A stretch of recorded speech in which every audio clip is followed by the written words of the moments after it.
যোৱা 27 তাৰিখৰ পৰা অসমত হঠাতে কোভিড-19ৰ কেছসমূহ বাঢ়িবলৈ আৰম্ভ কৰিছে আৰু আমি যদি চাব যাওঁ তেতিয়াহ'লে প্ৰথম জানুৱাৰী দিনাখন অসমত প্ৰতিদিনে কোভিড কেছ আছিল 150টা আৰু এই 150টাৰ পৰা বৰ্তমান কোভিড কেছ যোৱাকালি ৰাতি 844টালৈ বৃদ্ধি পাইছে। আমি যদি এই যিটো বৃদ্ধি হৈছে বা যিটো ডাবলিং ৰেট বুলি কওঁ, আমি যদি দেখা পাওঁ যে প্ৰতি দুদিনৰ মূৰে মূৰে কোনোবা ক্ষেত্ৰত এদিনতো কেছ দুগুণ হৈছে। তাৰ পৰা এটা ধাৰণা কৰিব পাৰি যে যথেষ্ট অ'মাইক্ৰন কেছ অসমত ইতিমধ্যে আহিছে, কিন্তু অ'মাইক্ৰন কোভিড-19ৰ পৰীক্ষা সম্ভৱ, কিন্তু অ'মাইক্ৰনৰ প্ৰতিটো চেম্পল পৰীক্ষা কৰাৰ কাৰণে জিনম ছিকুৱেন্সিঙত পঠাব লাগে আৰু জিনম ছিকুৱেন্সিঙত প্ৰায় 4-5 দিন সময় লাগে আৰু জিনম ছিকুৱেন্সিং হৈ ঘূৰি পোৱালৈকে কোভিডৰ যিটো পেচেণ্ট যিজন আছিল তেখেত বাই দিছ টাইম ৰিকভাৰী হয় আৰু যাক ডিষ্ট্ৰিবিউট কৰিব লাগে বা ট্ৰেন্সমিশ্যন কৰিব লাগে তাক ট্ৰেন্সমিশ্যন কৰি পেলায়। সেইকাৰণে আমি যোৱাকালি এটা সিদ্ধান্ত লৈছোঁ যে অসমত আমি প্ৰতিটো নতুন কেছকে অ'মাইক্ৰন বুলিয়ে আমি সন্দেহ কৰিম। প্ৰিজাম্পশ্যন হ'ব যে প্ৰত্যেকটো কেছে অ'মাইক্ৰন, যদি নহয় পিছত এইটো একাডেমিক ৰিপৰ্ট হ'ব যে ঠিক আছে তেওঁৰ অ'মাইক্ৰন নাছিল,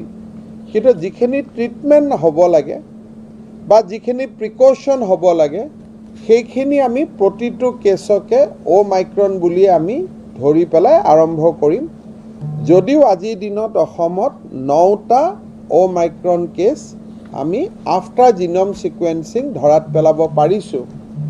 কিন্তু কথাটো একেই যে গোটেইকেইটা কেছ ইতিমধ্যে তেওঁলোক সুস্থ হৈ উভতি আহিলে আমি পৰীক্ষাগাৰৰ পৰা ফলাফল পাওঁ মানে তেখেতসকল সুস্থ হৈ উঠি আহিলে। এতিয়া আমাৰ যিটো ধাৰণা, এই ধাৰণাটো হ'ল যে জানুৱাৰীৰ 20 তাৰিখৰ পিছত ই প্ৰায় যোৱাবাৰৰ যিটো হায়েষ্ট লেভেল আছিল সেইটো আছিল, যোৱাবাৰৰ হায়েষ্ট লেভেল আছিলে 6536 তেনেকুৱা ধৰণৰ এটা সংখ্যা আছিলে। চ' 20 তাৰিখৰ পৰা আৰম্ভ কৰি 30 তাৰিখৰ ভিতৰত আমি দ্বিতীয় ঢৌৰ পিক লেভেলটো আমি পাই যাম। তাৰমানে দ্বিতীয় ঢৌৰ পিক লেভেলটো আছিল প্ৰতিদিনে 6536 বা ডেট ৱাজ দ্য পিক। গতিকে আমি এছেছ কৰা মতে 20 তাৰিখৰ পৰা আমি পিকলৈকে যাম,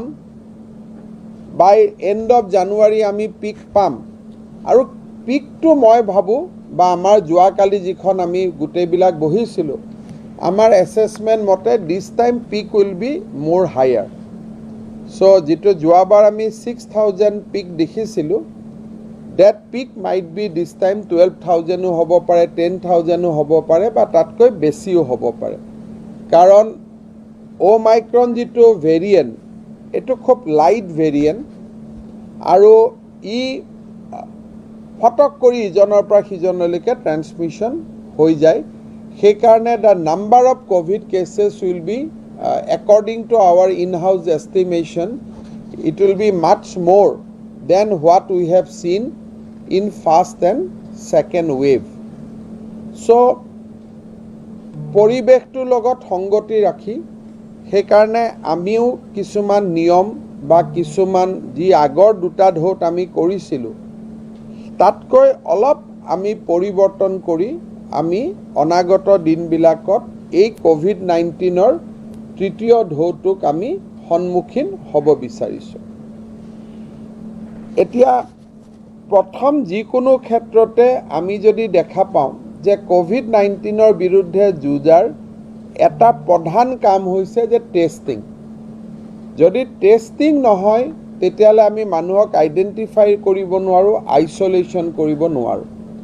চ' we have decided to ramp up the testing. এতিয়া যদি আপোনালোকে চাই, আমি প্ৰতিদিনে 30,000 লেভেলত টেষ্ট কৰি আছিলোঁ। নাও ইট উইল গ' হাই, যি ধৰণে পেচেণ্টৰ ৰিকুৱাৰমেণ্ট আহে, মে বি ইনিচিয়েলি 50,000, তাৰপিছত 1 লাখ, এই ধৰণে আমাৰ টেষ্টিংটো আমি ৰেম্প আপ কৰি প্ৰতিদিনাখনেই আমি গৈ থাকিম। এয়াৰপৰ্ট আৰু ৰেলৱে টেষ্টিঙৰ এটা সমস্যা সদায় আহি থাকে। আমি এইবাৰ কৈছোঁ কি যে নন ভেকচিনেটেড মানুহ আৰু ছিংগল ড'জত যিবিলাক ভেকচিনেশ্যন হৈ আছে তেওঁলোকে কম্পালচৰিলি টেষ্ট কৰিব লাগিব এয়াৰপৰ্টত। আৰু যাৰ 15 ইয়াৰ্ছৰ তলত আছে, যিহেতু তেওঁলোকৰ কোনো ভেকচিন নাই, সেইকাৰণে they have to compulsorily test in the airport and in railway. So' 3 category মানুহে টেষ্ট কৰিব লাগিব। Those who have vaccinated by single dose, those who have not vaccinated at all, আৰু থাৰ্ড ড'জটো হ'ল 15 বছৰৰ তলৰ। কিন্তু ডাবল ভেকচিনেটেড মানুহক এইবাৰ আমি কম্পালচৰিলি টেষ্টিং কৰাব খোজা নাই, কাৰণ এয়াৰপৰ্টত যিটো ৰাছ হয় সেই ৰাছটোতে অমাইক্ৰন যিহেতু খুব স্মল, এটা খুব পাতলা ভেৰিয়েণ্ট, তাত যদি 50জন মানুহ টেষ্টিঙৰ কাৰণে একেলগে থিয় হয়, নোহোৱাসকলৰ গাতো এই ৰোগটো সংক্ৰমিত হ'ব পাৰে। চ' তেওঁলোকক আমি অহাৰ লগে লগে এখন লিফলেট দিম। আমি অহাৰ লগে লগে আমি তেওঁলোকক এখন লিফলেট দিম। সেই লিফলেটত লিখা থাকিব যে যদি আপুনি ডাবল ভেকচিনেটেড, আমি আপোনাক টেষ্ট কৰা নাই, কিন্তু আপোনালোকে ঘৰত গৈ ক'ভিডটো টেষ্ট কৰি ল'ব। আৰু এইবাৰ আমি হোম কিট এলাউ কৰিছোঁ। ইট ইজ নট নেচেচাৰী যে গভৰ্ণমেণ্টতহে আপোনালোকে আহি টেষ্ট কৰিব পাৰে। আজিকালি ভাৰত চৰকাৰে হোম টেষ্টিং কিট এলাউ কৰি দিছে। গতিকে কোনোবাই যদি হোম কিট কিনি আনি টেষ্টিং কৰে, আমাৰ আপত্তি নাই।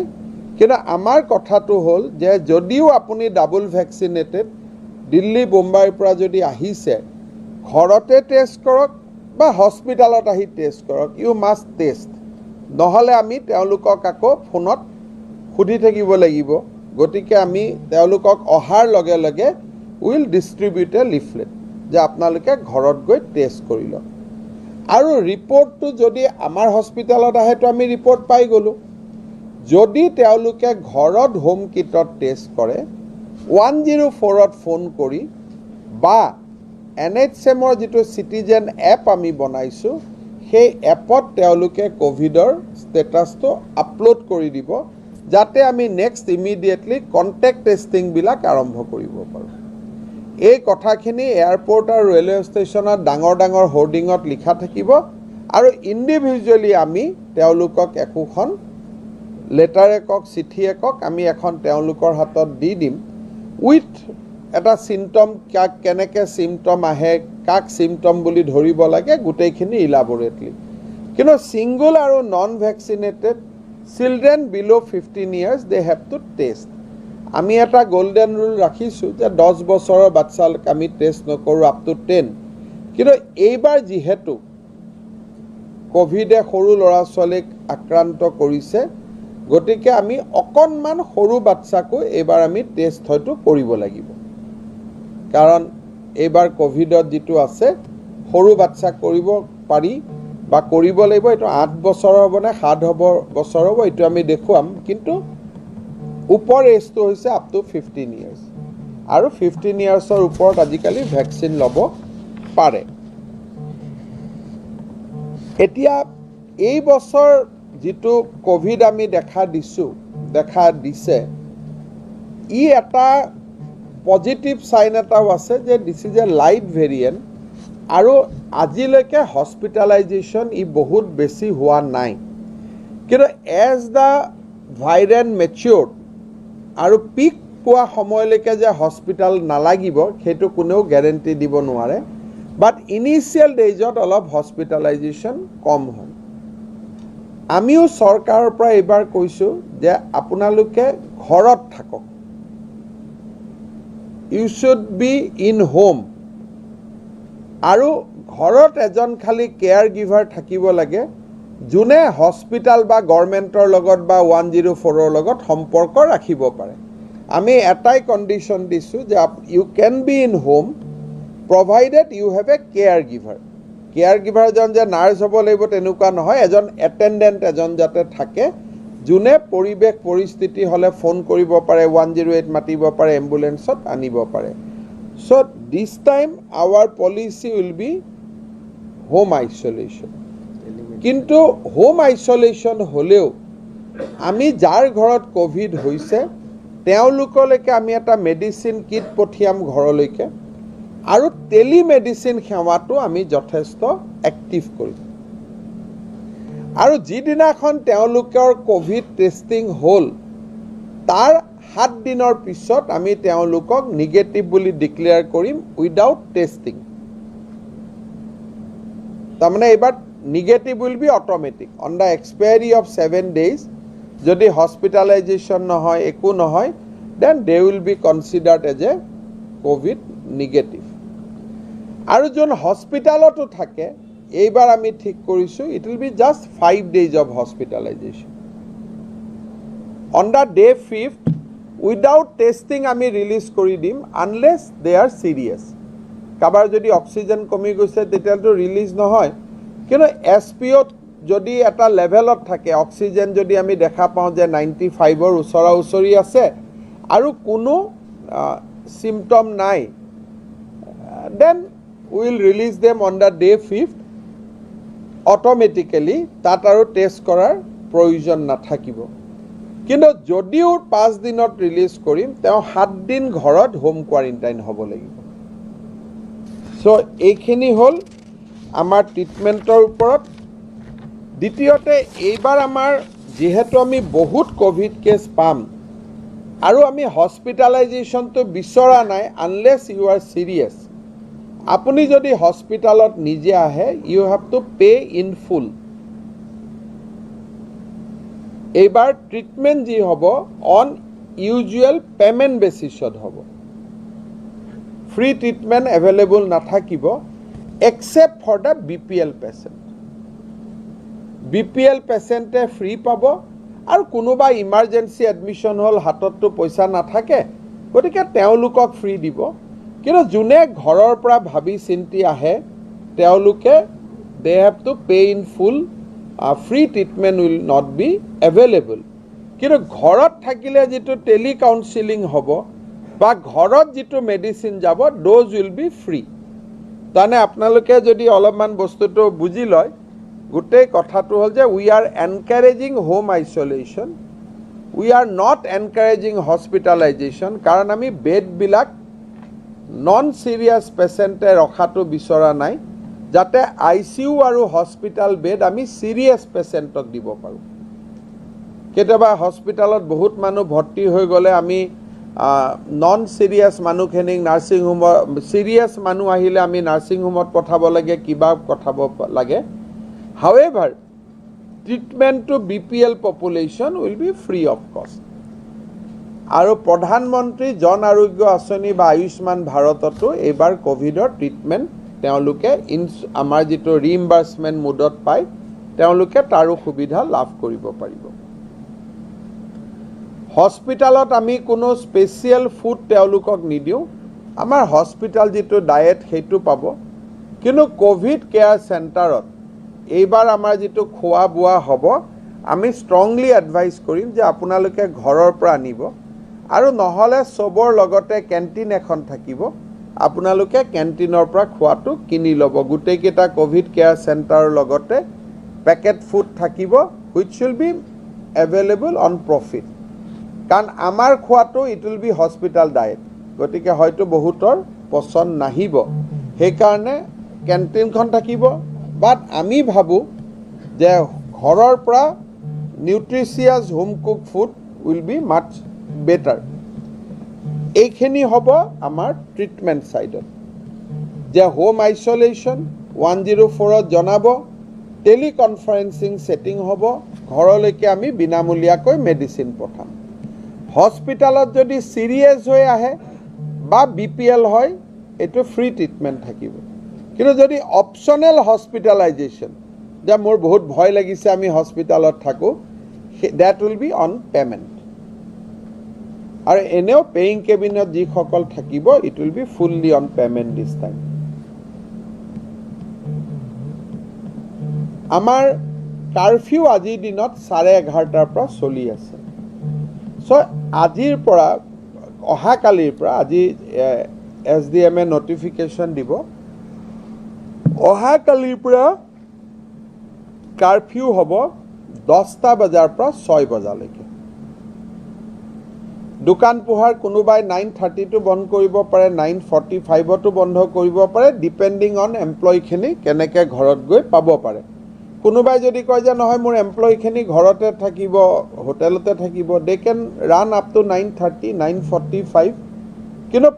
যিজনে খাব তেওঁ ঘৰত ঘূৰি যাব লাগিব চ' এভৰিথিং টুগেডাৰ আমি দোকানী বা ৰেষ্টুৰেণ্ট অনাৰক এডভাইচ কৰিম যে ডু নট ডিলে বিয়ণ্ড 9:30 কাৰণ গুৱাহাটীৰ যিকোনো জেগাত যাবৰ কাৰণেতো আধা ঘণ্টা সময় লাগিব চ' এটা খুব ইম্পৰ্টেণ্ট এইবাৰ আমি আনিছোঁ আৰু এইটো অলপমান টাফ মেজাৰ হয় এটাতো মাস্কখন আমি আজিৰ পৰা কৈছোঁ যে ৰাইজে মাস্কখন লগাব লাগে আৰু পুলিচক কোৱা হৈছে যে য'ত যদি একেবাৰে ব্লেটেণ্টলি মাস্ক নিপিন্ধে পুলিচে মাস্ক ফাইন কালেকশ্যন কৰিব গতিকে মাস্কটো আমি কম্পালচৰি হিচাপে আমি ৰাখিছোঁ যে মাস্কটো সকলোৱে পিন্ধিব লাগিব এটা আমি সিদ্ধান্ত লৈছোঁ যে হোটেল ৰেষ্টুৰেণ্ট চিনেমা হল ক'তো চৰকাৰী কাৰ্যালয় ক'তো নন ভেকচিনেটেড মানুহ আহিব নোৱাৰিব ধৰক আজি আপোনালোকে মোৰ প্ৰেছ কনফাৰেন্সত আহিছে বাহিৰত ভেকচিনেশ্যনৰ চাৰ্টিফিকেট দেখুৱাব লাগিব দিছপুৰত সচিবালয়ত যেতিয়া আহিব গেটতে ভেকচিনেশ্যন চাৰ্টিফিকেট দেখুৱাব লাগিব ছিংগল ড'জ নহয় ডাবল ড'জ মলত যাবৰ কাৰণেও কমপ্লিট ভেকচিনেশ্যন লাগিব এক্সেপ্ট হস্পিটাল বাকী সকলো ৰাজহুৱা স্থানত আহিবৰ কাৰণে ফুল্লি ভেকচিনেটেড লাগিব যদি আপুনি ফুল্লি ভেকচিনেটেড নহয় তেতিয়াহ'লে হস্পিটালক বাদ দি কোনো ৰাজহুৱা স্থানত আপুনি যাব নোৱাৰে আৰু হোটেল মল ৰেষ্টুৰেণ্টত এইটো মালিকৰ দায়বদ্ধ হ'ব যাতে মানুহজন সোমোৱাৰ আগতে ভেকচিনেশ্যন চাৰ্টিফিকেট তেওঁলোকে এক্সামিন কৰি লয় যদি আমাৰ চেকিঙত নন ভেকচিনেটেড মানুহ হোটেলৰ ভিতৰত ৰেষ্টুৰেণ্টৰ ভিতৰত মলৰ ভিতৰত পায় সেই মল আৰু ৰেষ্টুৰেণ্টৰ মালিকজন দায়বদ্ধ হ'ব then it will take against one non vaccinated people 25,000 rupees fine has to be paid 25,000 suppose এতিয়া তাজত কোনোবা আহিলে মানুহজনক আমি নকৰোঁ অনাৰজনক কৰিম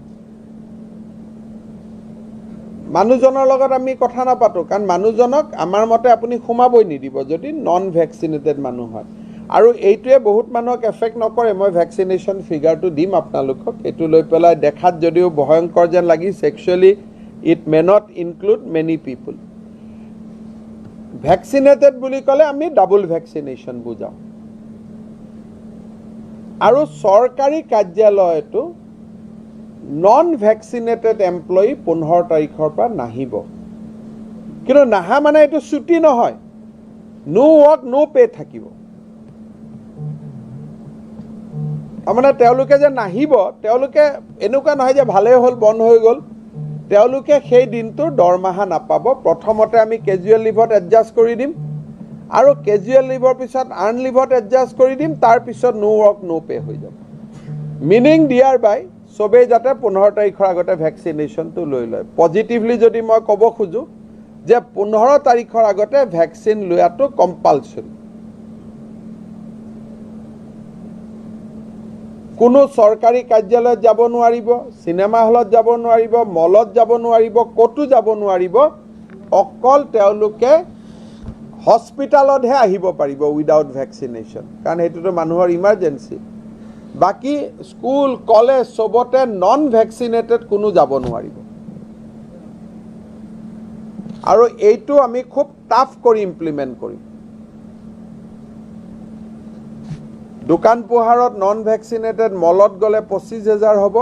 সৰু পাণ দোকানত গ'লে 1,000 হ'ব। তেনেকৈ এটা কেটেলগ এটা থাকিব, চবেইটো 25,000 নহ'ব। চৰকাৰী অফিচত যদি কোনোবা আহে তেতিয়াহ'লে তেওঁলোকে আমাৰ যিজন হেড অফ দ্য ডিপাৰ্টমেণ্ট তেখেত ৰেছপনচিবল হ'ব। মুঠতে নন ভেকচিনেটেড মানুহ কোনো এইবাৰ আহিব নোৱাৰিব। মিটিং সভা বিয়া চবতে non vaccinated people are not allowed in view of the position, কাৰণ আমাৰ হস্পিটেল বেড নাই। ইমান মানুহ যদি ফটক কৰি অমাইক্ৰন চবৰ গাত যাব, গতিকে আমি বিচৰা নাই যে নন ভেকচিনেটেড মানুহ এতিয়া অসমত থাকিব লাগে। Everybody should vaccinated.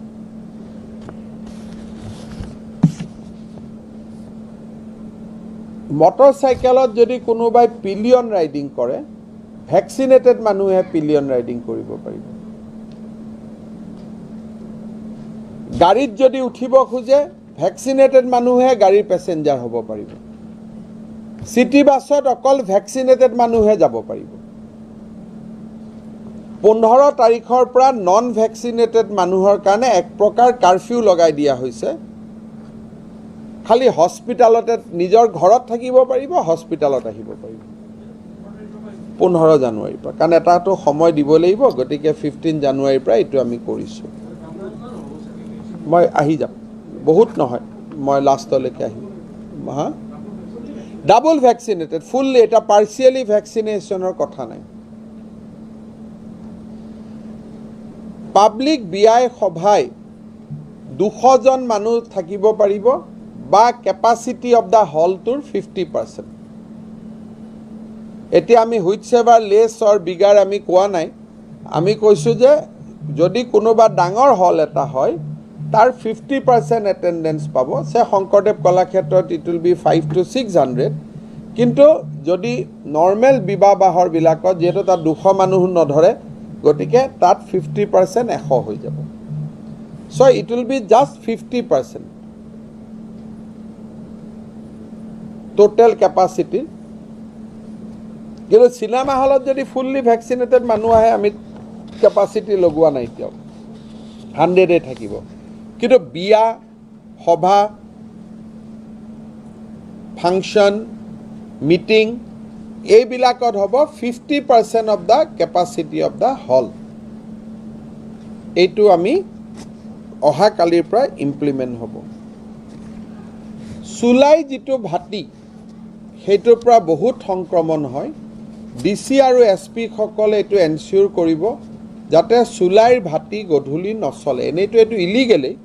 নিয়মতে চলিবই নালাগে। এনেকৈ ক'লে লাগে যেন চলাৰ অনুমতি আছে নেকি, but going by the reality of the life আমি এইটো এনচিয়ৰ কৰিছোঁ যে ইভিনিঙত যাতে কোনো চুলাই ভাটি নাথাকে। আৰু যেতিয়া গৈ দেখাই পাব চিলাই ভাটি এখন আছে বুলি, ডেফিনেটলি এখন দিনতো নচলাৰ ব্যৱস্থা কৰিব লাগিব। সেইটো এটা এক্সাইজৰ দায়িত্ব। কিন্তু হেল্থ পইণ্ট অফ ভিউৰ পৰা কোনো ইলিচিট চুলাই লিকাৰ বা চুলাই ভাটিৰ কাম আমি গধূলি খুলিব নোৱাৰিব। স্কুল গোটেই অসমতে অহাকালিৰ পৰা ক্লাছ 5লৈকে স্কুল বন্ধ থাকিব। All school up to class 5 will be closed down, entire Assam.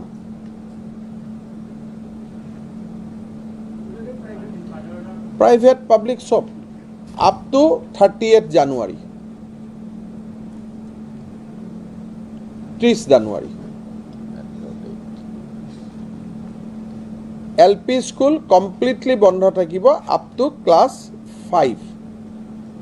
গুৱাহাটীত বন্ধ থাকিব up to class 8. অসমত class 5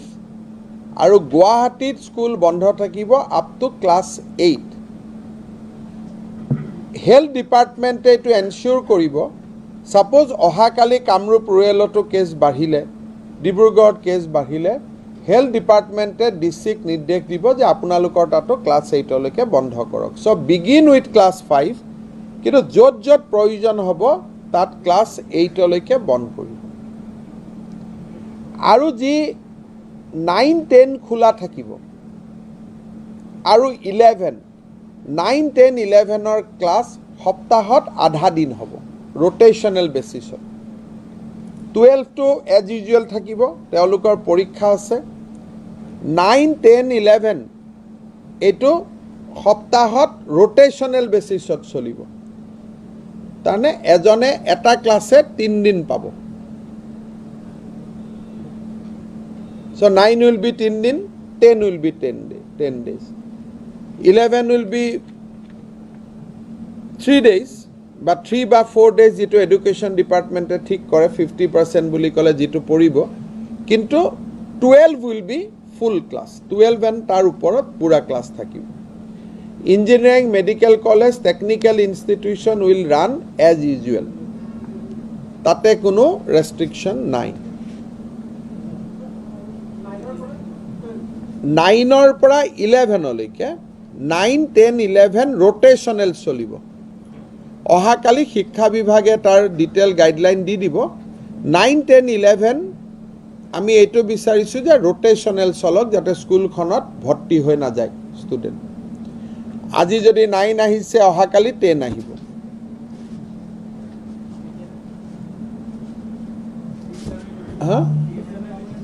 হা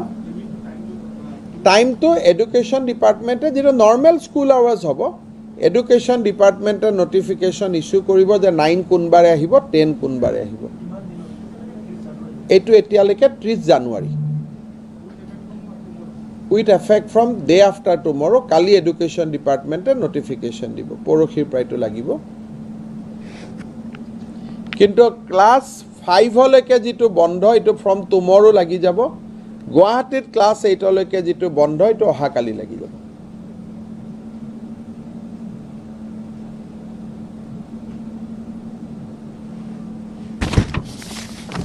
এতিয়া ইয়াৰ উপৰিও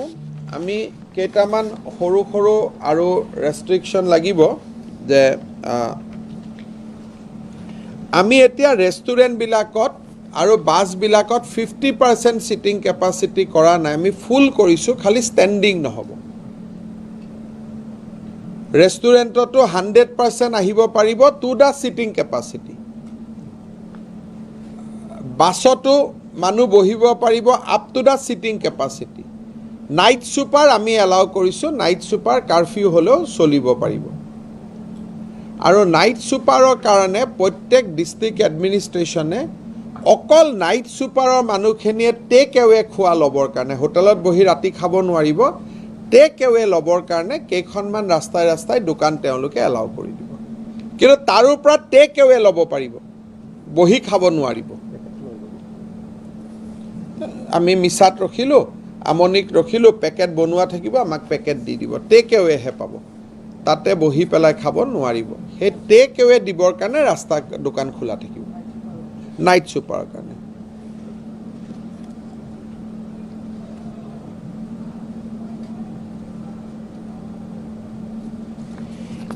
এতিয়া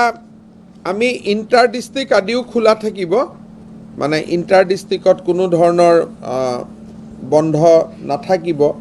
অটো আলাও থাকিব অটোটো পুৰা প্যাসেঞ্জাৰ উঠিব কিন্তু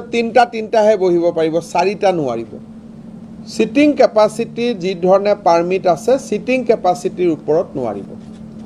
কিন্তু প্যাসেঞ্জাৰ গুটে বিলাক ভ্যাকসিনেটেড হ'ব লাগিব ইভেন নাইট সুপাৰো যে মই কৈছো চলিব পাৰিব ভ্যাকসিনেটেড মানুহক লৈহে চলিব পাৰিব যদি নন ভ্যাকসিনেটেড মানুহ আমি প্যাসেঞ্জাৰ দেখা পাও বাছৰ মালিকে 25000 টকা ফাইন দিব লাগিব মানুহজনে নহয় কাৰণ আমি কৈছো যে আপুনি নুঠাবই ইউ শুড ৰিফিউজ স্ট্যান্ডিং প্যাসেঞ্জাৰ আমি কোনো ক্ষেত্ৰতে দিয়া নাই বাকি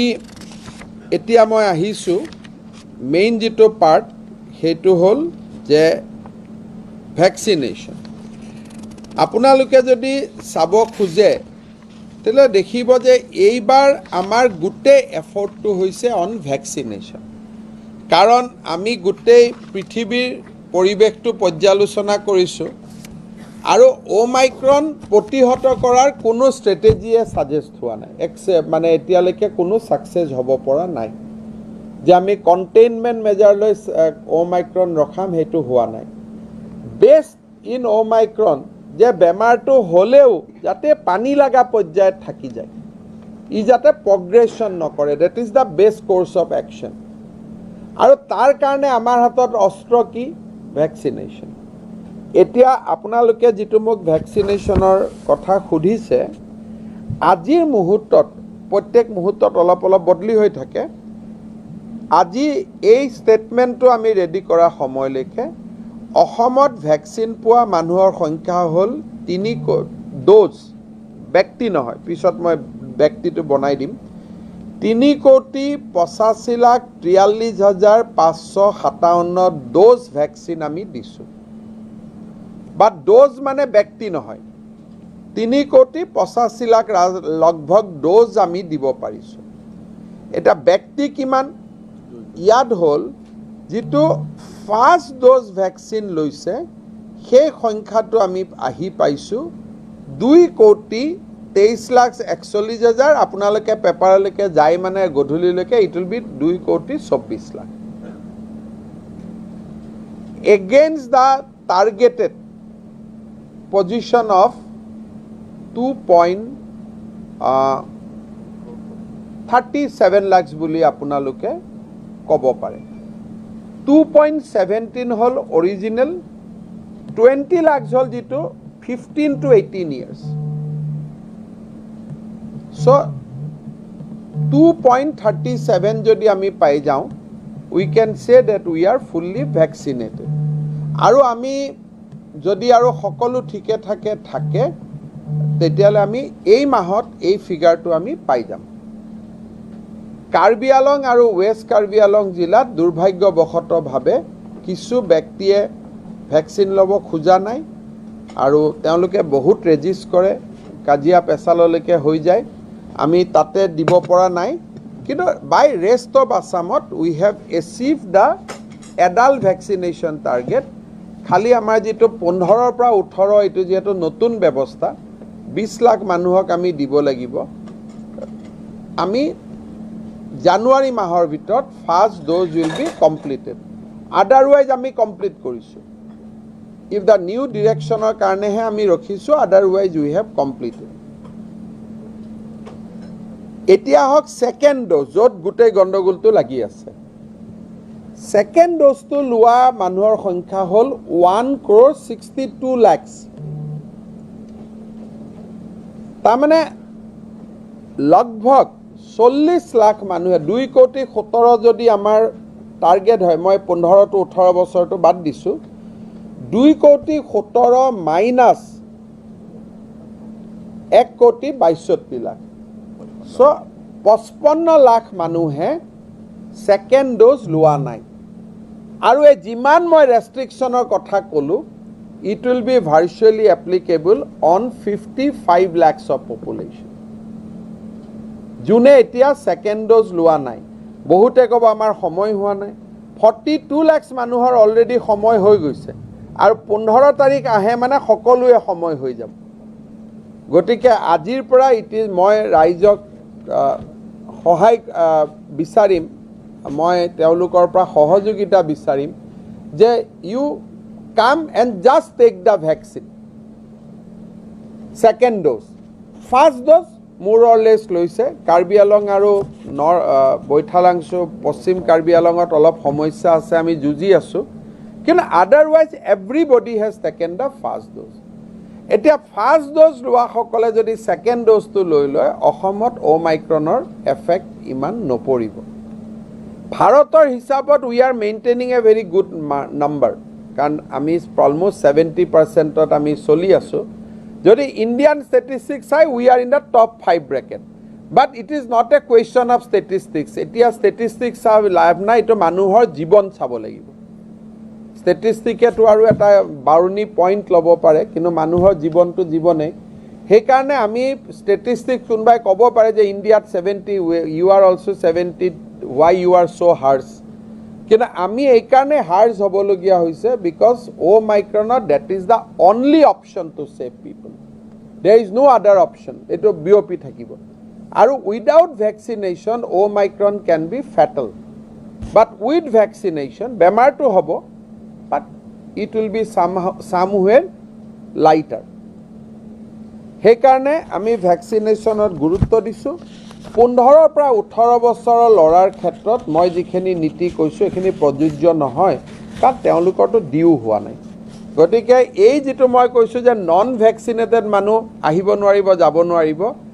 it will be applicable only for those যাৰ অলৰেডি পিৰিয়ডটো এক্সপায়াৰী কৰিছে গতিকে আপোনালোকে ক'ব পাৰে যে 55 লাখৰ 45 লাখ মানুহ এক্সপায়াৰী কৰিছে 10 লাখ এক্সপায়াৰী কৰা নাই গতিকে সেই 10 লাখ মানুহৰ ক্ষেত্ৰতো আমি নৰম হৈ থাকিম কিন্তু বাকীৰ ক্ষেত্ৰত উইল বি ষ্ট্ৰং নালাগে অকল দ্বিতীয় পালি লৈ এতিয়া মই আহি ল'ম একেলগে গোটেইখিনি আমি যিমান প্ৰশ্ন আছে আপোনালোক কৰি থাকিব এতিয়া আহিলে প্ৰিকশ্যনাৰী ড'জ আমাৰ কাৰণে এইটো খুব ইম্পৰ্টেণ্ট যে আমাৰ ছিনিয়ৰ চিটিজেনখিনিক যাতে সকলক যাতে আমি থাৰ্ড ড'জ দিব পাৰোঁ আপোনালোকে এটা কথা চাব যে কোভিডৰ যিটো ছেকেণ্ড ৱেভত উই লষ্ট এৰাউণ্ড 5,000 পিপল তাৰ এটা কাৰণো আছে অকণমান সুপ্ৰিম কোৰ্টৰ নিৰ্দেশৰ কাৰণে আমি পোষ্ট কোভিডত ঢুকুৱা মানুহবিলাককো কোভিড বুলিয়ে লৈছোঁ বাট নেভাৰডিলেছ উই লষ্ট 5,059 পিপল প্ৰথম ঢৌৰ আৰু দ্বিতীয় ঢৌৰ মাজত এটা মৃত্যুৰ হাৰটো যথেষ্ট বেছি আছিলে কাৰণ ডেল্টা ভেৰিয়েণ্ট আছিলে বাট উই মেনেজ এট 1.26 আৰু অভাৰঅল যদি চাব যায় Assam is one of the lowest mortality state যদি আপুনি চাব যায় গোটেইখিনি বাই ষ্টেটিষ্টিক্স বাট এগেইন পৰিসংখ্যাৰটো কোনো লাভ নাই এজন মানুহৰ মৃত্যু মানেও মৃত্যু এইবাৰ আমি মৃত্যুটো বচাব পাৰিম যদি চবেই 2 ড'জৰ ভেকচিন লয় আৰু আমাৰ ছিনিয়ৰ চিটিজেনসকলে যদি প্ৰিকশ্যনাৰী ড'জটো লয় 10 তাৰিখৰ পৰা আমি অসমত আনুষ্ঠানিকভাৱে প্ৰিকশ্যনাৰী ড'জটো দিয়া আৰম্ভ কৰিম আপোনালোকৰ যদি মনত আছে যে যোৱা বছৰো আমি ভেকচিন আৰম্ভ কৰিছিলোঁ I think from the 10th or 16 জানুৱাৰী চ' লগভগ 1 বছৰ পিছত we are starting the third dose of vaccination আমি প্ৰথম অসমত ভেকচিন আৰম্ভ কৰিছিলোঁ 16 জানুৱাৰী চ' জানুৱাৰী মাহতে উই আৰ ডুইং এইবাৰ আমি এটা কথা কৈছোঁ যে ফ্ৰণ্টলাইন ষ্টাফক যোৱাবাৰ আমি ভেকচিন দিওঁতে 3 মাহ লাগিছে লাহে লাহে নাহে আমি বহি থাকোঁ নাৰ্ছসকল বহি থাকে আৰু তাত এটা বহুত ডাঙৰ কথা হয় কি যেতিয়া 3 জন আহে 10 জন নাহে বটলটো 7 ড'জ পেলাই দিব লাগে তেতিয়া মানুহে আকৌ আমাক ক্ৰিটিচাইজ কৰে যে ভেকচিনেশ্যন আপোনালোকৰ ইয়াত ৱেষ্টেজ হৈছে এইবাৰ আমি কৈছোঁ যে পুলিচ টিচাৰ আশাকৰ্মী সকলো যিটো ফ্ৰণ্টলাইন ষ্টাফ যিসকল ডিক্লেয়াৰ হৈছে তেওঁলোকে 1 ফেব্ৰুৱাৰীৰ আগতে ভেকচিন ল'বই লাগিব নহ'লে 1 ফেব্ৰুৱাৰী পে স্লিপ নবনিব 1 তাৰিখৰ আগতে ভেকচিনেশ্যন লৈ পেলাব লাগিব কাৰণ আমি তেওঁলোকৰ জীৱন বচাবৰ কাৰণে আমি কষ্ট কৰি আছোঁ আকৌ আমি পিছত ঘূৰি থাকিব লাগে আৰু কিমান খোজ কাঢ়িব আশা ANM গৈ দে আৰ অলছ' গেটিং ফেটিক আজি এবছৰত যিমান কষ্ট কৰিছে নাৰ্ছ বাইদেউসকল আশা বাইদেউসকল আমি আগবাঢ়ি গৈ ভেকচিনেশ্যন চেণ্টাৰত ভেকচিনটো ল'লে তেওঁলোকৰো লাইফটো ইজি হৈ যায় নহ'লে আপোনালোকে দেখিছে আপোনালোকে ফটো দিয়ে যে বক্স লৈ নদীৰ মাজেদি পথাৰৰ মাজেদি ফটোটোৰ কাৰণে ভাল কিন্তু মানুহ কেইগৰাকীৰ কষ্ট কিমান সেইটো আপোনালোকে অনুভৱ কৰিব পাৰে থাৰ্ড ড'জ আৰু যিসকল ছিনিয়ৰ চিটিজেন আছে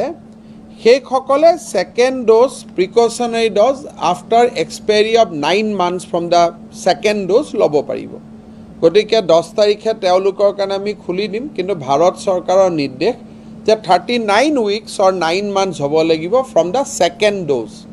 সেইটো মিলাই পেলাই তেখেতসকল আহিব তাৰমানে আজি জানুৱাৰী যদি যিসকলে মাৰ্চত ছেকেণ্ড ড'জ লৈছিলে এপ্ৰিলৰ 10লৈকে হা এপ্ৰিলৰ 10 তাৰিখৰ আগত যিসকলে ছেকেণ্ড ড'জ লৈছিলে তেওঁলোকে আহিব পাৰিব ফৰ দ্য প্ৰিকশ্যনাৰী কিন্তু এপ্ৰিলত আমি জাষ্ট আৰম্ভ কৰিছিলোঁ চবৰ কাৰণে সেইকাৰণে মই ভাবোঁ যে আমাৰ প্ৰিকশ্যনাৰী ড'জবিলাক জানুৱাৰী মাহৰ লাষ্টতহে পিক আপ ল'ব বাট নেভাৰডিলেছ তেওঁলোকে আহিলে আমি অলৰেডি কোভিড ভেকচিনেশ্যন চেণ্টাৰত কৈ দিছোঁ যে প্ৰিকশ্যনাৰী ড'জ আমাৰ দিব লাগে we have a stock of 80 lakhs vaccine গতিকে গোটেইকেইটা category 15 to 18 precautionary dose left over second dose আৰু ফ্ৰণ্টলাইন ষ্টাফ গোটেইবিলাক মিলিও দিবৰ কাৰণে we have a good stock of vaccine we must be grateful to government of India Prime Minister and our Health Minister that we have a stock of 80 lakhs vaccine as of now. গতিকে আমাৰ ফালৰ পৰা আপোনালোকক এইখিনি ক'বলগীয়া আছিল এজনকৈ প্ৰশ্ন আৰু এটা মই সৰু এটা উদগনিৰ কথা এটা কৈ দিছোঁ ভেকচিনেশ্যন প্ৰগ্ৰেমটো চলি থকালৈকে আমাৰ ANM বাইদেউসকলক আমি প্ৰতি মাহত 1500 টকাকৈ দৰমহাৰ লগত এক্সট্ৰা দিম জানুৱাৰী ফেব্ৰুৱাৰী ভেকচিনেশ্যনটো কমপ্লিট 10 ড'জ বাকী থাকি গ'ল বেলেগ কথা লাৰ্জলি ভেকচিনেশ্যনটো কমপ্লিট নোহোৱালৈকে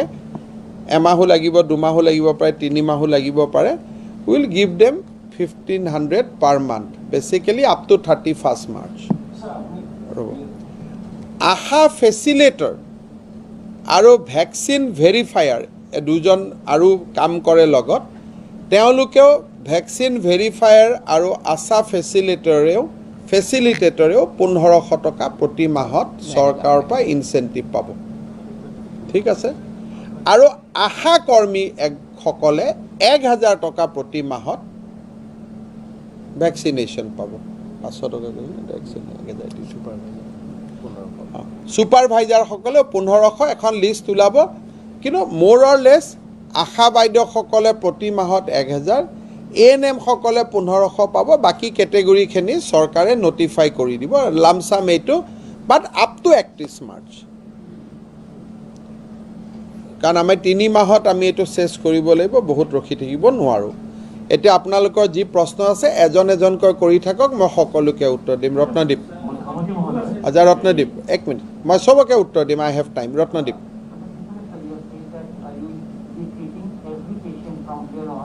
as a possible Omicron patient. Will you be sending each of the samples for genome sequencing? If you are sending them, how are you ramping up the genome sequencing testing in the state? First of all, we have already requested Government of India to allow us genome sequencing in Guwahati Medical College. That process is on, and in Jorhat we have a testing center called NEST. There already genome sequencing has started, but genome sequencing is for academic purpose. It has nothing, it will not add any value in the treatment process because by now we will get the result, patient will be released. So we will try to have genome sequencing for the serious patient,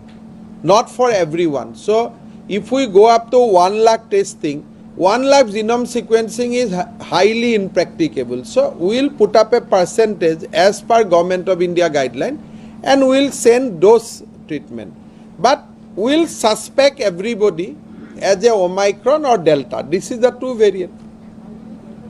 Omicron variant cases in the state. Huh? How will you get the total number of Omicron variant cases in the state? For us, COVID-19 is important because we have to follow COVID-19. Now, within COVID-19, who is Delta, who is Delta plus, who is Omicron, that has nothing more relevance except for academic and research purpose. So we'll send a particular percentage of this thing for genome sequencing as per Government of India guideline.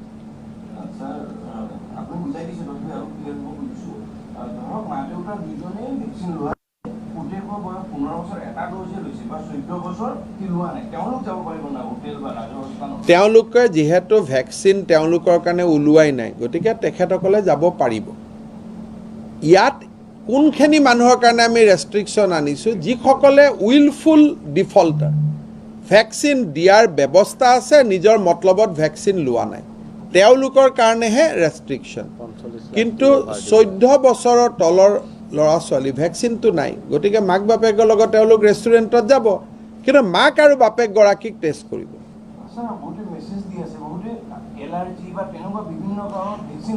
তেনেকুৱা ধৰণৰ strong যাৰ আজিকালি ডক্টৰসকলে মোৰে 7-8টা মানুহক vaccine দিয়াই দিছোঁ ডক্টৰৰ পৰা লিখাই লৈ আহে এলাৰ্জি বুলি এইটো এটা নতুন এটা ব্যৱসায় এটা অসমত চলি আছে so' we are not going to encourage date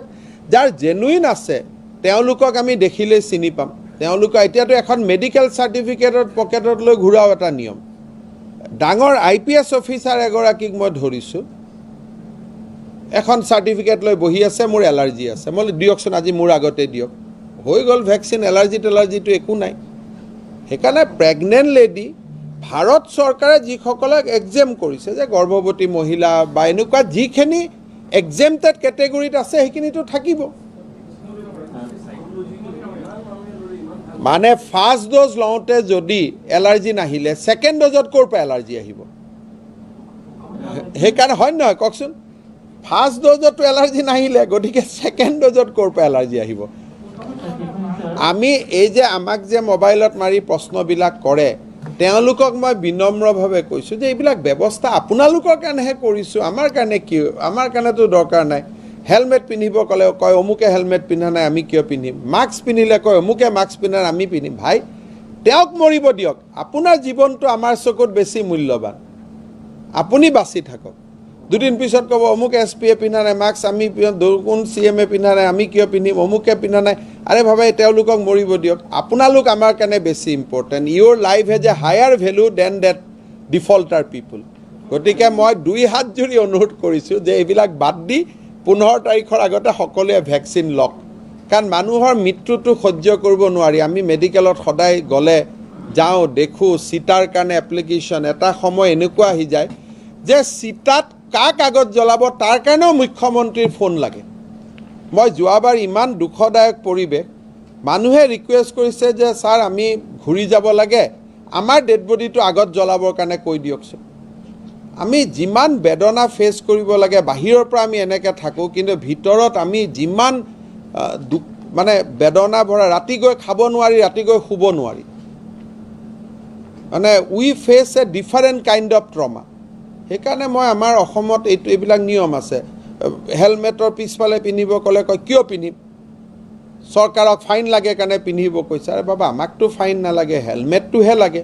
আজি চাওকচোন এক্সিডেণ্ট নোহোৱা হৈ গ'ল কেইদিনমান আগলৈকে কিয় স্পীড কণ্ট্ৰল কৰিব বুলি কাজিয়া পেচাল আৰে বাবা 15 মিনিটৰ জেগাত আধা ঘণ্টাত গৈ পালোঁ ছেফলি গ'লোঁ মায়ে ৰখি আছে তাতে ৱাইফ ৰখি আছে আমি এতিয়া ঘৈণীয়েকৰ শিৰৰ সেন্দুৰ মচা দৃশ্যটোতো আমি দেখা নাপাম আমিতো চিটাত যামগৈ জীয়াই থকা মানুহজনে বেছি কষ্ট পায় গতিকে চবতে জেদ কৰিব নালাগে চৰকাৰ আপোনালোকৰ আৰু মইনো কোন আপুনিয়ে গতিকে এই জেদ কৰিব নালাগে জেনুইন যদি এলাৰ্জি আছে এক্সেমটেড কিন্তু এই মেডিকেল চাৰ্টিফিকেট বনোৱা এলাৰ্জি হ'ব নালাগে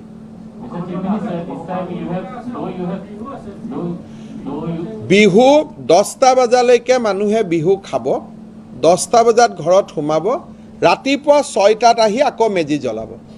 কিন্তু ৰাতি ভেলা ঘৰত থাকিব নালাগে এক মিনিট মই অলপ বিহুটো ক্ৰিটিকেল কাৰণে ৰাতি ভেলা ঘৰত কোনো নাথাকিব কিন্তু ভেলাঘৰ যিটো আমাৰ অসমীয়া পৰম্পৰা যে জ্বলাব লাগে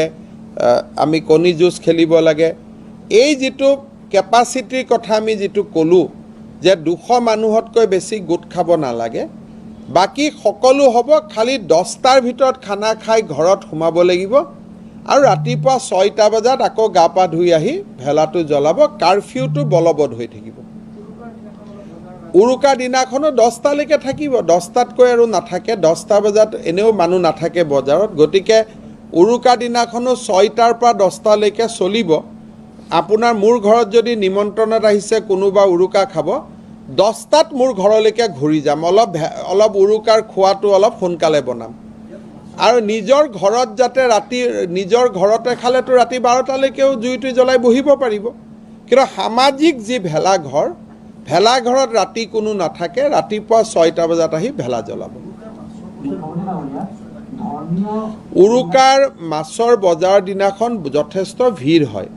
পুলিচক এবাৰ আমি কম যে তেওঁলোকে আৰু মই হেলথ ডিপাৰ্টমেণ্ট আৰু এডুকেশ্যন ডিপাৰ্টমেণ্টকো ৰিকুৱেষ্ট কৰিম যে অলপ ভলেণ্টিয়াৰ লগাই অলপ লাইন আপটো ভাল কৰি দিলে হ'ল যাতে গৈ ভিৰ নকৰে কাৰণ এইটো বহুত লাইট ভেৰিয়েণ্ট অলপতে গাত লাগি যায় কাৰফিউটো 6টাৰ পৰা 10টালৈকে মানে খুব সোনকালে খুলে ৰাতি 4টাত হা 4টা 3টাতে বজাৰ উৰুকাৰ দিনাখন আমাৰ মন্ত্ৰী মহোদয়ে ইচ্ছা কৰিলে বোলে ঠিক আছে 4টাৰ পৰাই চলিব সেইটো তেখেতে সিদ্ধান্ত ল'ব আৰু তেনেকুৱা মানুহক কষ্টত পেলোৱাৰ উদ্দেশ্যটো নহয় গতিকে বোলে মাছমৰীয়াসকলে মাছ লৈ 4টাতে আহিব ঠিক আছে 2 ঘণ্টা সিদিনাখন আগুৱাই থাকিব সেইটো লৈ অসুবিধা একো নাই Though you have said that this time the government is encouraging the home isolation, but can you give us a rough idea that what is the health infrastructure, how are you ramping up, how many beds are available, or how are 25,000 9,000 আছে ready আৰু 25,000 Assam by and large we are in a very good condition so far as hospital bed is concerned if you see that we have we have almost 8,760 bed which is available with us 9,000 bed roughly kobo pare aru ইয়াৰ ভিতৰত oxygen bed is 2633 aru ICU amar for COVID as of now we have almost 1,000 ICU bed for COVID. But generally, অসমত এতিয়া 2000 ওপৰত ICU bed আছে গতিকে আমি প্ৰয়োজন হলে general ICUৰ পৰা কোভিড ICU লৈকে কনভাৰ্ট কৰিব পাৰিম আৰু ইয়াৰ ভিতৰত কোভিড কেয়াৰ চেণ্টাৰ বিলাক আমি ধৰা নাই আমাৰ প্ল্যান আছে এই মাহৰ ভিতৰত will create 25,000 facility for the in COVID care centre not in hospital already আজি ৰয়েল গ্লোবেলত আৰম্ভ হ'ব 25,000 additional hospital bed in COVID care center but not with oxygen oxygen concentrator থাকিব but একেবাৰে যেটো proper hospital bed নহয় these are bed in COVID care center so by and large Assam is concentrator জমা আছে আমাৰ we have 5,000 oxygen concentrator with us generally we have a very good adequate oxygen supply also at this moment so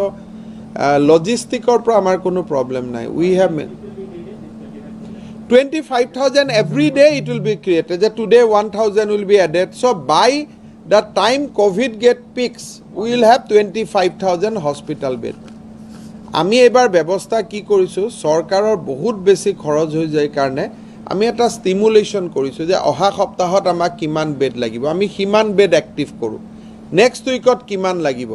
so on a stimulation model we can go up to 25,000 additional bed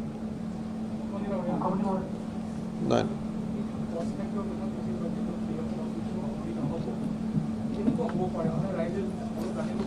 ৰাইজৰ ইমানে কথা যে BPL সকলে free পাব আদাৰ যিসকল patient আছে আমাৰ সৰকাৰি চিকিৎসালয় যেটো কনসেশন এটা যেটো ৰেট থাকে সেই ৰেটত চিকিৎসা লব পাৰিব which is very cheap না আমাৰ আমি যেটো কষ্ট বুলি কৈছো আমাৰ গুৱাহাটী মেডিকেলত যাতে এডমিশনত 5 টকা ৰাতি হস্পিটাল বেডত 20 টকা মেডিসিন টেডিসিনত 200-300 টকা ইমানে যেটো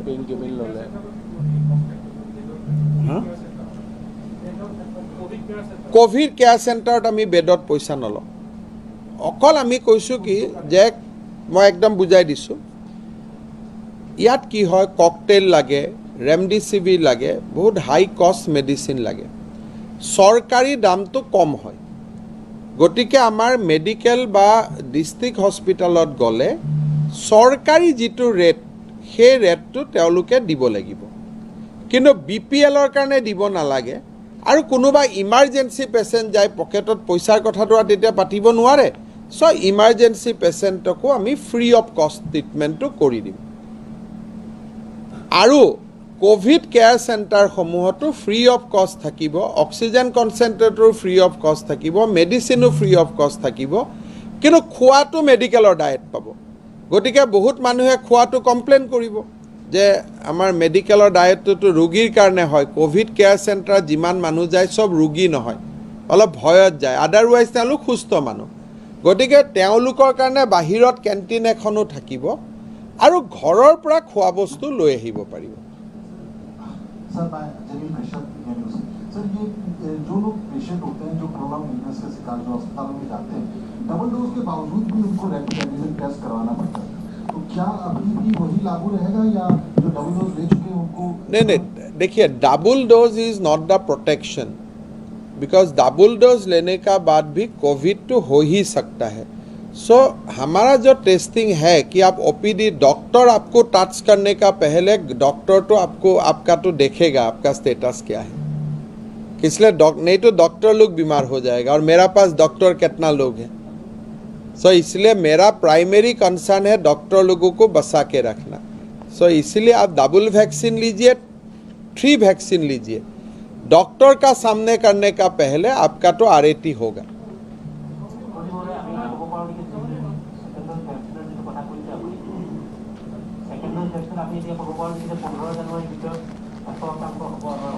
এতিয়া আমাৰ হিচাপত যদি আমি নৰ্মেল নিয়মত গৈ থাকিলেহেঁতেন আমাৰ 15 ফেব্ৰুৱাৰীত হ'লহেঁতেন নৰ্মেল নিয়মত যদি ডেইলি 40,000 কৈ আমি গৈ আছিলোঁ এতিয়া আমি আশা কৰিছোঁ যে 15 তাৰিখৰ ভিতৰত এটলিষ্ট 50% যি 55 লাখে লোৱা নাই তাৰ 50% হৈ যাব 100% ভেকচিনেশ্যনৰ কাৰণে জানুৱাৰী মাহটো আমি ৰখিব লাগিব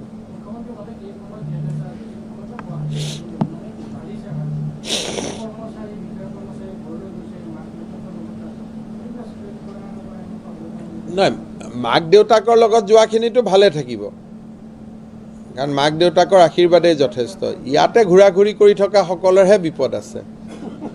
যিসকলে মাক দেউতাকৰ ওচৰত গৈছে they will come back safe ইয়াতে যিসকল ঘূৰা ঘূৰি কৰি আছে তেওঁলোকৰহে লাগাৰ সম্ভাৱনা কাৰণ কোভিডটো গুৱাহাটীত আছে গাঁৱত এতিয়াও কোভিডটো স্প্ৰেড হোৱা নাই মাক দেউতাকসকল গাঁৱতে আছে গতিকে গাঁৱত গৈ থাকি অহাটোৱে অলপ কমাবহে কিন্তু যিসকলে গাঁৱত যোৱা নাই ইয়াতে আছে গুৱাহাটীত তেওঁলোকৰ কাৰণে ডেফিনেটলি কোভিডটো প্ৰতিদিনে বাঢ়ি আছে আমি আজি যিখিনি ৰেষ্ট্ৰিকশ্যন দিছোঁ সেইখিনি তাতকৈ ওপৰত হা 200 ক'লো নহয় যে মেক্সিমাম 200 নহ'লে হলটোৰ আধা মুকলি ঠাইটো ডিচিসকলে এতিয়াতো কোনো পলিটিকেল ৰেলী আদি অসমত এতিয়া নহয় কিন্তু ইণ্ডিপেণ্ডেন্স ডেটো ৰিপাব্লিক ডে হ'ব সেই দিনটোৰ পৰিৱেশ চাই জিলা উপায়ুক্তই সিদ্ধান্ত ল'ব আৰু যদি কিবা ইয়াৰ ভিতৰত ধৰ্মীয় উৎসৱ আহে আমি জিলা উপায়ুক্তসকলক কৈছোঁ যে আপোনাৰ জিলাৰ কোভিড পৰিস্থিতি চাই আপুনি সংখ্যাটো নিয়ন্ত্ৰিত কৰিব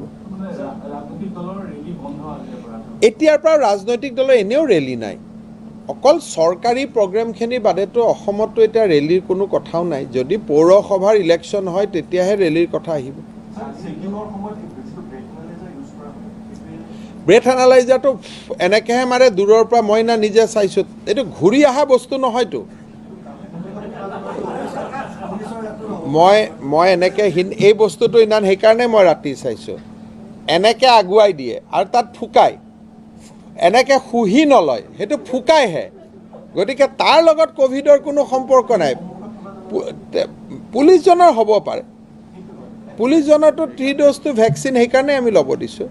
এইটোৰ পৰা কোনো মদ খোৱা মানুহৰ কোনো গাড়ী চলাব নোৱাৰিব সেইবিলাক এক্সকিউজ নাই সেইটো চলি থাকিব সেইটো অসমৰ বহুত মানুহে এইটোক সমৰ্থন দিছে আৰু আপোনালোকে জানি ভাল পাব যে আজিলৈকে এক্সিডেণ্ট হোৱা নাই তেনেকৈ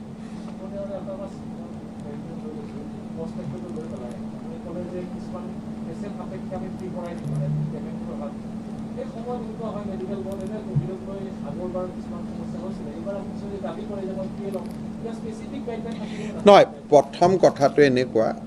এই যে আমি কষ্টৰ কথাটো কৈছোঁ কিয় কৈছোঁ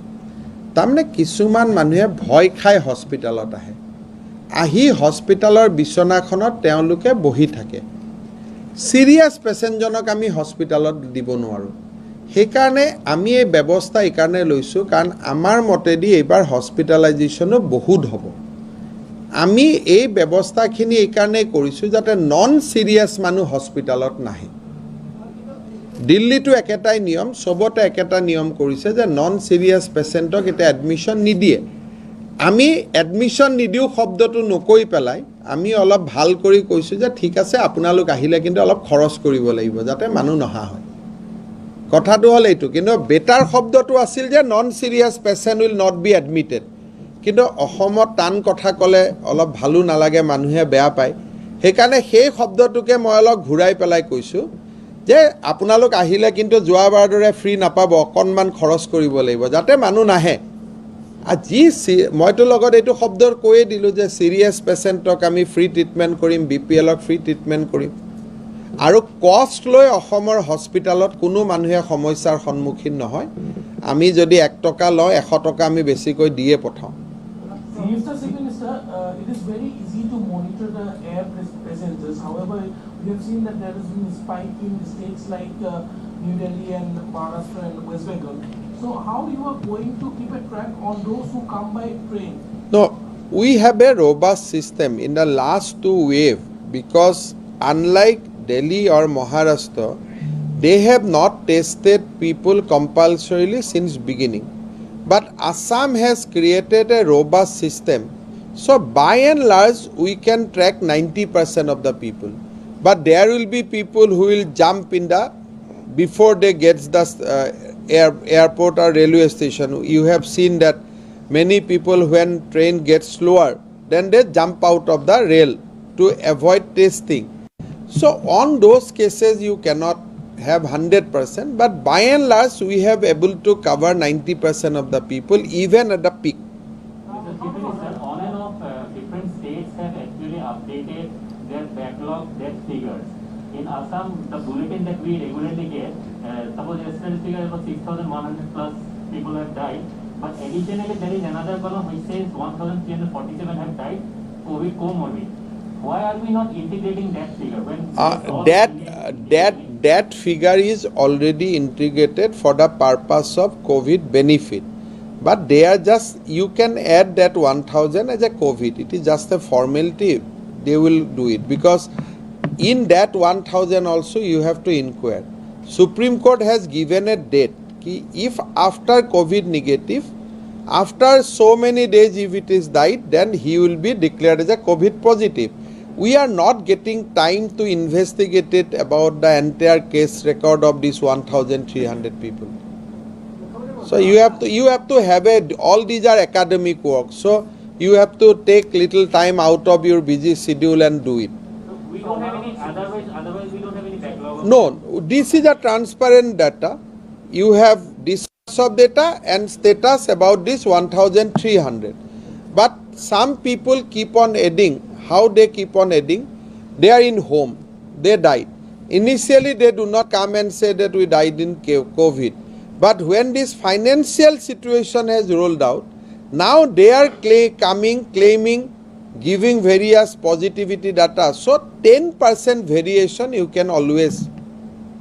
expect. Honorable Chief Minister, আমি কব পাৰো নেকি কোভিড থাৰ্ড ৱেভ বা ওমিক্ৰন ৱেভ কোনটো ষ্টাৰ্ট হ'ব 1st January pra both COVID third wave and Omicron has set in Assam. আৰু সেকেন্ডলি আপোনাৰ যিখিনি মানে ভ্যাকসিন লোৱা মোস্টলি ট্ৰাইবেল ফ্ৰিঞ্জ এৰিয়া বা মাইনৰিটি এৰিয়া এই মাইনৰিটি মানে অসমত ভ্যাকচিন নোলোৱা মানুহৰ সংখ্যা ক'ত আৰু আমি ক্লিয়াৰলি জানো ৱেষ্ট কাৰ্বি আলং আৰু গোসাইগাঁও সাব ডিভিজনৰ 6-7খন গাঁওক বাদ দি বাকি সকলোৱে বাই এণ্ড লাৰ্জ ভ্যাকচিন লৈছে কিছুমানে মেডিকেল সাৰ্টিফিকেট এলাৰ্জি লৈ ঘূৰি আছে but these are very minority people very microscopic আৰু এটা কথা টু আৱাৰ ক্ৰেডিট ক'ব লাগিব যে অসমৰ মাইনৰিটি মানুহ সকলোৱে ভ্যাকচিন লৈছে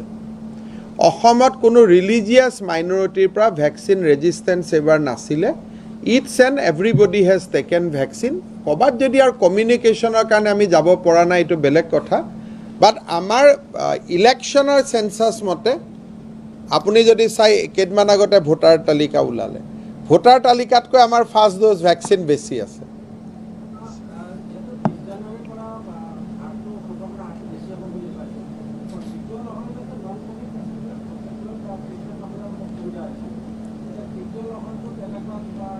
অকণমানটো চাওক কোভিড হৈ গ'লে যেতিয়া গোটেই মানুহখিনি কোভিডত আহি যায় আৰু কোভিডৰ ডিউটি যিহেতু সি পি কিটত থাকে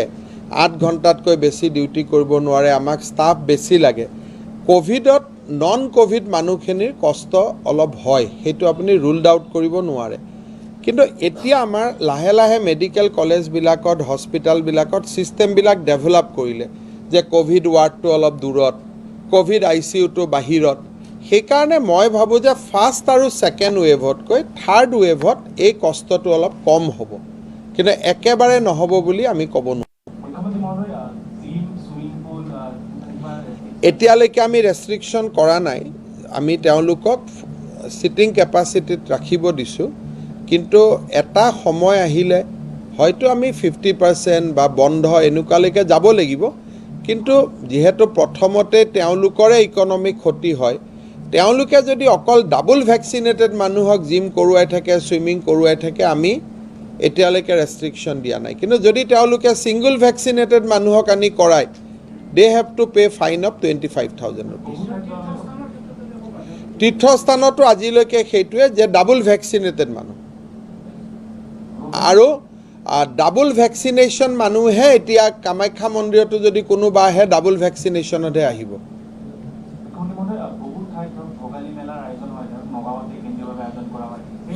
ছয়ৰ পৰা 10টালৈকে আমি এতিয়ালৈকে ৰেষ্ট্ৰিকশ্যন অনা নাই 6ৰ পৰা 10টালৈকে তেওঁলোকে কৰিব পাৰিব কিন্তু ভোগালী মেলাটো আমি বিচাৰিম যে ভ্যাকসিনেটেড মানুহে আহক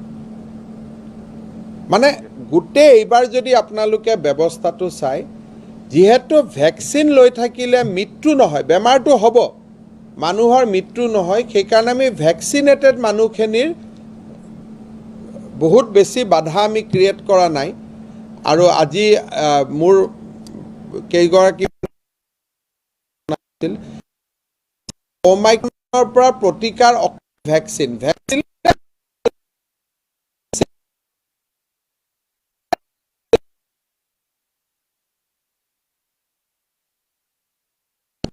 দিলে গম পাব যে ভ্যাকসিন লৈ থকা মানুহখিনিয়ে ইমান কষ্ট ফিল কৰা নাই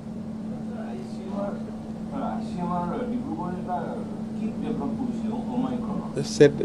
we are using it suspicion case diya the to you thora diya case or ami 5 to case list confirm koribo partial pura no মানে কেতিয়াটো এতিয়ালৈকে it has not been approved so ICMR has not approved the kit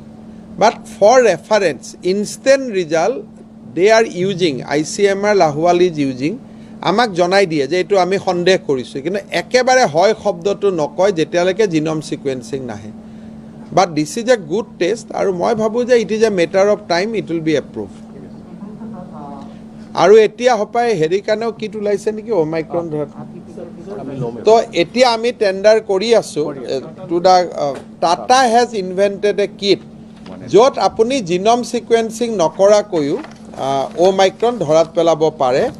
so Tata MD check বুলি এটো ওলাইছে আমি টেন্ডাৰত যাম গটিকে সেইটো দি দিলে আমি প্ৰত্যেকটো কেছে ওমাইক্ৰন নে কি গমো পাই যাম so genome sequencing will not be required কিন্তু এইবিলাক যোৱা 7 দিনৰ ডেভেলপমেন্ট সেইকাৰণে আমি অহা কালি বা পৰখি টেন্ডাৰত যাম গৈ পেলাই আমি কিছু কিনিম কিন্তু মোৰ কথাটো একেই ওমাইক্ৰন নে কোভিড-19 জানি লাভ নাই এবাৰ হোৱাৰ পিছত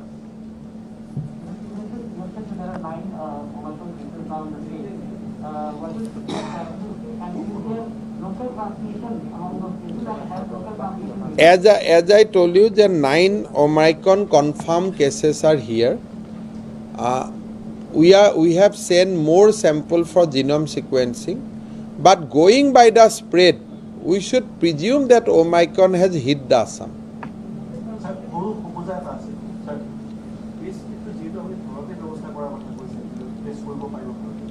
ঘৰতো পাৰিব হস্পিটালতো আহিব পাৰিব কোনোবাই যদি ঘৰত আহিব হস্পিটাল 200 টকা ঠিক কৈছে না মাৰ্কেটত পায় তো কিমান টকা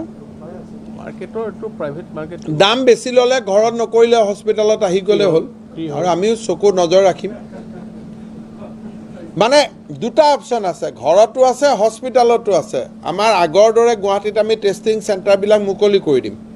60টা যেটো আমাৰ টেষ্টিং সেন্টাৰ থাকে আমি ওপেন কৰি দিম ওয়াৰ্ডে কোনোবাই ঘৰতো কৰক, হস্পিটালতো কৰক, হ'ব।